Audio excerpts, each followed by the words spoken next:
In section 9.3, we're still going to look at multiplying polynomials, but we're going to look at special products. And I'll be honest, this section is a section that we could probably do without. It is good for shortcuts and things of that nature. However, you're going to see the FOIL technique come into play a lot throughout this section. And I'm going to consistently say, you don't have to memorize these special products. You can very simply use the FOIL technique all the time, and it will get you to the same spot. The advantage to knowing the shortcut is obviously it'll take you less time, and you'll be a little bit more efficient. So the first thing I want to do is make sure we review. Again, there are, I believe, 6 review questions here for you, just working on multiplying, adding, subtracting polynomials, and a lot of the ideas that we've already talked about. So what I'm going to do is I'm going to buzz through these first 3 rather quickly, and I'll talk through them as we go. But again, my suggestion in this portion would be for you to pause the video, work through a couple of the examples, and then double check them with the video here. Okay, so the way I do this problem is I group mine together, or we can really kind of kill 2 birds with 1 stone here, and I say, okay, I have a positive 3x squared, positive 6x squared, that's positive 9x squared. I have a negative 5x, I have a positive 8x, negative 5x and positive 8x. I'm pretty sure that's going to leave us with a positive 3x. And then finally I have a positive 4 and a negative 12. Positive 4 plus negative 12 is negative 8. And so very simply that would be the sum of those 2 polynomials. Another review term, that term there, the final answer there is a trinomial because it has 3 terms. Remember, tri means 3. A trinomial is a polynomial with 3 terms. All right, let's see if I can't. There we go. All right, part B here. Now we're working on the distributive property. Okay, so distribute to both guys inside. I end up with 21x to the 4th. Remember, add your exponents. Minus 3 times 10 is 30. X and x makes x squared. I'm done. Okay, that's as far as I can go. That would be me multiplying out. So again, that's just distributive property with variables involved. I'm sorry. Okay, so and then part C here.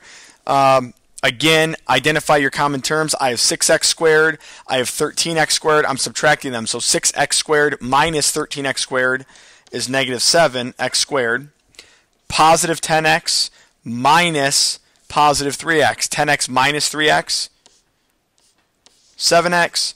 And negative 14 minus negative 7. Remember, minus and negative 7 is the same thing as plus plus. So I really have negative 14 plus 7. Negative 14 plus 7 will leave me with negative 7. Okay, so that there would be my simplified version here of the subtraction problem there. All right.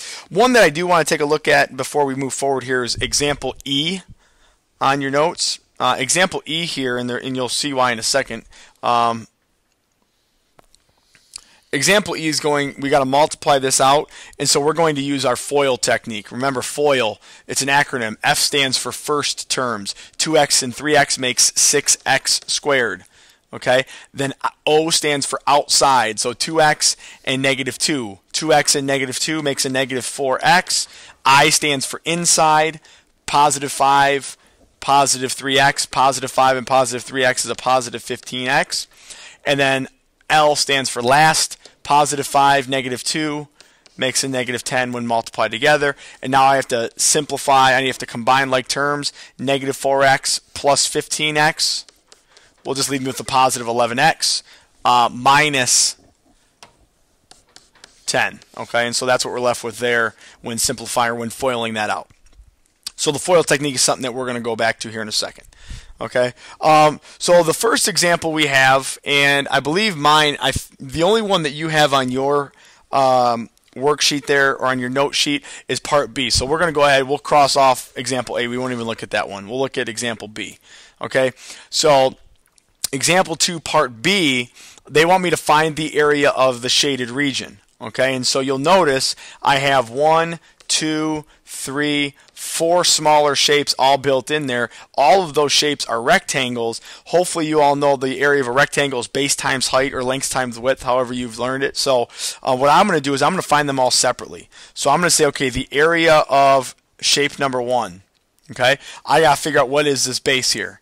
Well, that base is going to be the same as this length. So this base here is just x. The height here, again, is going to be the same as that, which is just x. So for the area of figure 1, I have base times height, which is x times x, which is just x squared. For the area of figure 2, again, it's base times height. The base here is 4. The height is x. So it's just 4 times x, which is just 4x. And then I have the area of figure 3. Base is x. Height is 2. So I have x times 2, which I'll rewrite as 2x. And finally, the area of figure 4. Base is 4. Height is 2. So that's just 4 times 2, which is 8. And so finally here, we're going to go ahead and add all 4 of these things together. Okay? So the area of the entire thing is going to be x squared plus 4x plus 6x plus 8. And when I simplify that all the way down, I get x squared plus 10x plus 8. Okay, so this is my final answer here. Now some of you are saying, Mr. Cook, I see another way of doing that problem. There is another way of doing that problem, and probably a much faster, simpler way using what we've learned. Okay, the faster way of doing that problem, instead of breaking it up into 4 different shapes, is to very simply recognize, wait a second, it's a rectangle. I know what the base is. That is just x plus 4. I know what the height is. That's just x plus 2. Well, base times height, so the area equals, my base is x plus 4, height is x plus 2, and now I'd use my FOIL technique. X and x make x squared, x and 2 make 2x, 4 and x makes 4x, 4 and 2 makes 8, right? First, outside, inside, last. That's x squared plus 6x plus 8, and I'm pretty sure we all agree that that, and, ooh, I screwed something up here. What did I goof up?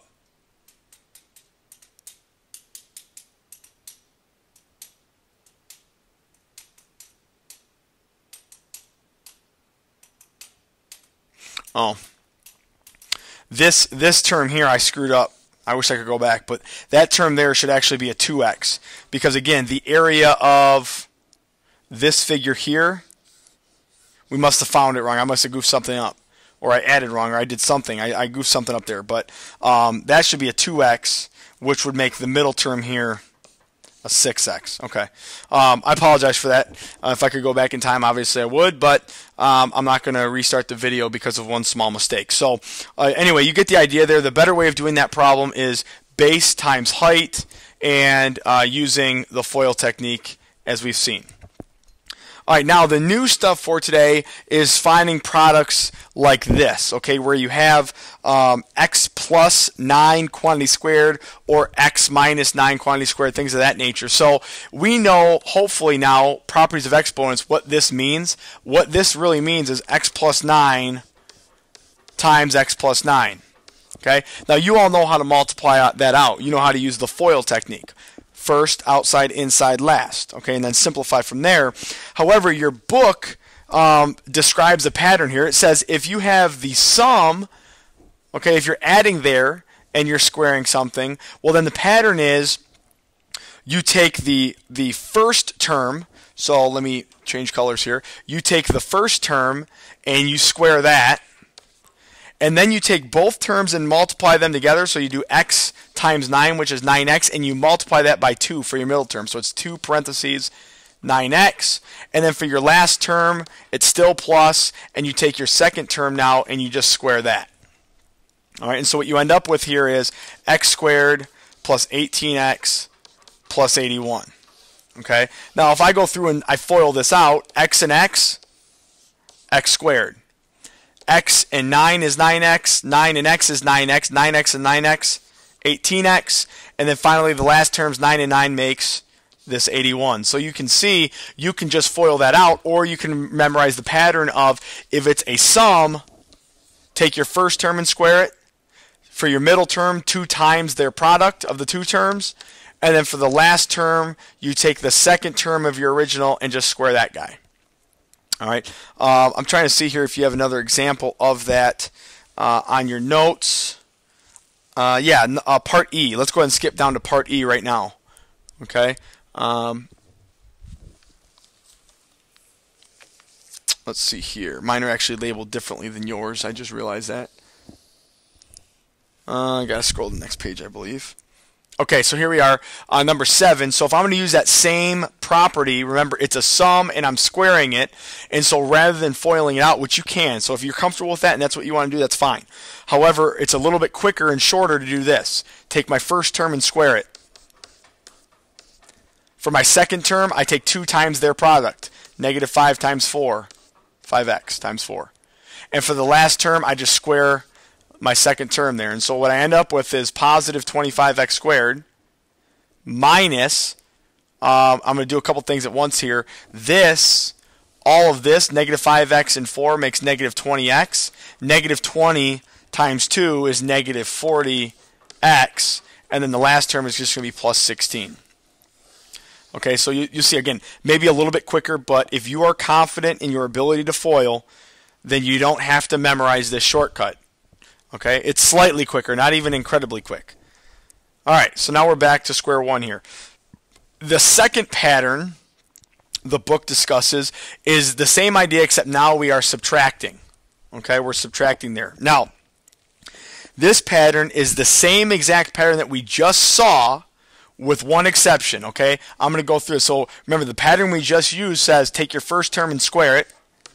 Okay, now the only difference now is this second sign here is going to be a minus 2, and you still multiply the 2 terms. Okay, so I still have 2x times 7 plus, and I still do my 7 squared. Okay, so you notice the only difference is that second sign becomes a minus sign. Okay, and so I go through here now and I just simplify all this out. 2x squared is 4x to the second power minus, I'm going to do a couple things at once again here. This inside here, that's 14x. 2 times 14 is 28x. So minus 28x plus 49. All right, and that would be your final product there. Again, something semi-useful if you want to memorize that pattern. Okay. The other thing you could have done in this problem is, instead of memorizing the second pattern here, is just very simply change this to plus a negative 7, and now you're right back to square one where you have your original pattern, but you'll just have a negative 7 in there that you're working with, which will change some of your signs to negatives anyway. So either way works. Okay, whatever you prefer to do. Okay. This next shortcut, okay, and I believe this is the one we're going to finish up with, is the sum and difference pattern. Now this one is actually one that's pretty straightforward, and for the first example what we'll do is we'll actually FOIL it out and see what happens, and then we'll use the pattern for the last couple, because I believe there's 3 or 4 of these on your notes. Okay, so for the first one, let's just go ahead and FOIL this guy out. So if I FOIL this, I get n squared, first outside, so minus 3n plus 3n minus 9. Well, you'll notice you have n squared minus 3n plus 3n cancel out, so I have n squared minus 9. All right, so here's what the shortcut is. Okay, if the first term, let me erase this here, if the terms are the same in both polynomials, so the first term and the second term are the same in both, the only difference is one's a plus and one's a minus, then you have this pattern. The pattern's very simple. Take your first term, n, and square it. Take your second term and square it, and the sign in the middle will always be a minus sign. Okay? Again, this is not a pattern that you're going to understand right away. It's going to take some practice. It's going to take plenty of opportunities for you to see the pattern, to recognize it, and to use it. So don't get overwhelmed if you're not understanding these patterns right away. Okay? So here's the pattern. I recognize, hey, x and x are the same. 2y and 2y are the same. This is a plus. That's a minus. I can use my sum and difference shortcut, and all that says is take your first term and square it minus your second term squared. I simplify this one more step. I get x squared minus 2 squared is 4, and y to the second is just y squared. So again, you could just FOIL this out, and that would be absolutely fine, but memorizing the sum and difference pattern is obviously a little bit quicker way of doing it.